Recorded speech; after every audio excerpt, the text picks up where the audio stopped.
Welcome back friends. నా పేరు దేవేంద్ర. మీరు చూస్తున్న డెవలపర్ దేవేంద్ర ఛానల్. ఫ్రెండ్స్, మన కాన్సెప్ట్లోకి వెళ్ళిపోతే ఇవాళ మన టాపిక్ ఏంటంటే కామెంట్స్.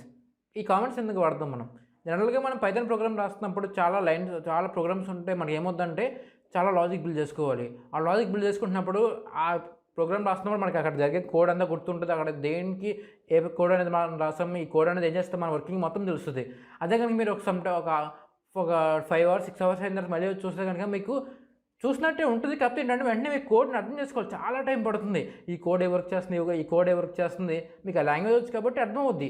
బట్ ఏదైతే కామెంట్స్ లేకుండా అయితే కనుక మీకు ఒక 1.5 hours దాకా తీసేసుకుంటుంది అలా ఈ కోడ్ అనేది ఏం చేస్తుంది అనేది. అదే కనుక మీకు కామెంట్స్ ఉంటే కనుక మొత్తం సమ్మరైజ్ చేసి ఈ కోడ్ అనేది ఏలియన్ కోసం, ఈ కోడ్ అనేది స్పేస్‌షిప్ కోసం, అలా ఈ కామెంట్స్ అనేవి ఉపయోగిస్తాం. అలా కామెంట్స్ అనేవి ఏంటి, ఎలా రాస్తాం? కామెంట్స్ అంటే ఏం లేదు, జనరల్గా మనం వాడే ఇంగ్లీష్ ఉంది కదా, ఆ ఇంగ్లీష్లోనే అక్కడ రాయొచ్చు మనం. ఈ కామెంట్కి మనకు సింబల్ పెట్టాలంటే హ్యాష్.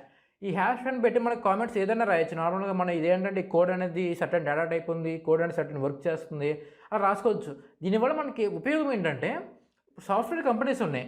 ఆ సాఫ్ట్వేర్ కంపెనీస్లో పబ్జీ లాంటి గేమ్స్ ఉన్నాయి. ఇలాంటి గేమ్ మీరు చేయాలంటే ఏంటంటే ఒకళ్ళ వల్ల అవుతుంది. సో ఇక్కడ ఏం చేస్తారంటే వాళ్ళు అక్కడ ప్రోగ్రామింగ్ని డివైడ్ చేస్తారు. ఒక 10 members టీమ్ ఉంటే 10 members ప్రోగ్రామ్ డివైడ్ చేస్తారు. ఓకే, ప్రోగ్రామ్ డివైడ్ చేసిన తర్వాత ఒక్కొక్కరికి ఒక ప్రోగ్రామ్ ఇస్తే ఆ ప్రోగ్రామ్ మాత్రం కంప్లీట్ చేస్తారు. కంప్లీట్ చేసిన తర్వాత మీ ప్రోగ్రామ్ ఫైల్ అనేది వేరే వాళ్ళకి ఇచ్చినప్పుడు వాళ్ళు ఏంటంటే మొత్తం ఎలా వర్క్ అవుతుందని చదువుతూ కూర్చోకూడదు కదా, ఎందుకంటే మనకి టైం అనేది చాలా తక్కువ, వర్క్ అనేది ఎక్కువ. సో ఇలాంటి చాలా ప్రాబ్లమ్స్ మనం ఎలిమినేట్ చేయడానికి మనం వాడే కాన్సెప్టే కామెంట్స్. ఈ కామెంట్స్ వల్ల ఏమవుతుంది, ఆ ప్రోగ్రామర్ ఏం చేస్తారంటే ఈ హ్యాష్ పెట్టి I write this program to do this something, అలా చాలా రకరకాల కామెంట్స్ని దాని మీద వేస్తారు. ఆ కామెంట్స్ చూడగానే మనకు అసలు ఇంకేం ప్రాబ్లం ఉండదు. ఓహో, ఈ కోడ్ అనేది దానికి ఉపయోగపడుతుంది అనమాట, అక్కడితో మనకి సెట్ అయిపోతుంది. సో ఈ కామెంట్స్ అనేవి మన వర్క్ని చాలా ఈజీ చేస్తాయి. ఇప్పుడు దాకా మీరు చేసిన దానికి కామెంట్స్ అనేది రాయడం మాత్రం మర్చిపోకండి. ఇప్పుడు దాకా ఎన్నైతే ప్రోగ్రామ్స్ చేశారు, మేబీ మనం మ్యాక్సిమం ఆఫ్ 10 lines కూడా రాసున్నాం కోడ్ ఇప్పుడు వచ్చి మన వీడియోస్లో. సో మీరు ఏం చేస్తారంటే కామెంట్ సింబల్ పెట్టి మీ నేమ్ రాయండి. ముందుగా నేను నా కంప్యూటర్లో విజువల్ స్టూడియో ఓపెన్ చేసి మీకు కామెంట్ అనేది ఎలా రాయాలో చూపిస్తా, మీకు ఈజీగా అర్థమైపోతుంది. ఓకే, ఫస్ట్ మీ కంప్యూటర్లో విజువల్ స్టూడియో ఓపెన్ చేయండి. ఆల్రెడీ నేను ఓపెన్ చేసి పెట్టాను, చూసారు కదా. ఇది డేటా టైప్స్. లాస్ట్ వీడియోలో మనం డేటా టైప్స్ గురించి మాట్లాడుకున్నాం కాబట్టి ఆ డేటా టైప్స్ అనే ఫైల్ ఉంది.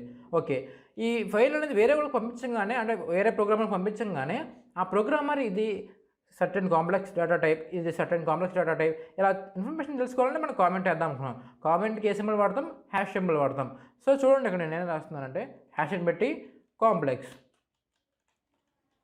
అని పెట్టా.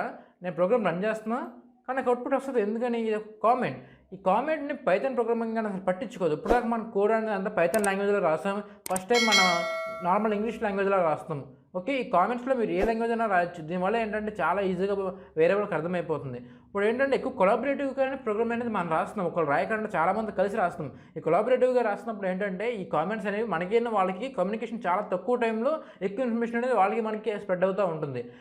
మీరు మన సక్సెస్ఫుల్ ప్రోగ్రామర్, ప్రొఫెషనల్ ప్రోగ్రామర్ అవ్వాలంటే కనుక ఈ కామెంట్స్ని రాయడం మాత్రం మర్చిపోవద్దు. ఈ కామెంట్స్ మీకు చాలా హెల్ప్ఫుల్ అవుతాయి. ఓకే, చూసారు కదా ఫ్రెండ్స్, ఈ వీడియోలో మన కామెంట్స్ అంటే ఏంటి తెలుసుకున్నాం. ఈ వీడియో కనుక మీకు నచ్చినట్లయితే లైక్ చేయండి, షేర్ చేయండి, సబ్స్క్రైబ్ చేయడం మాత్రం మర్చిపోవద్దు. Thank you.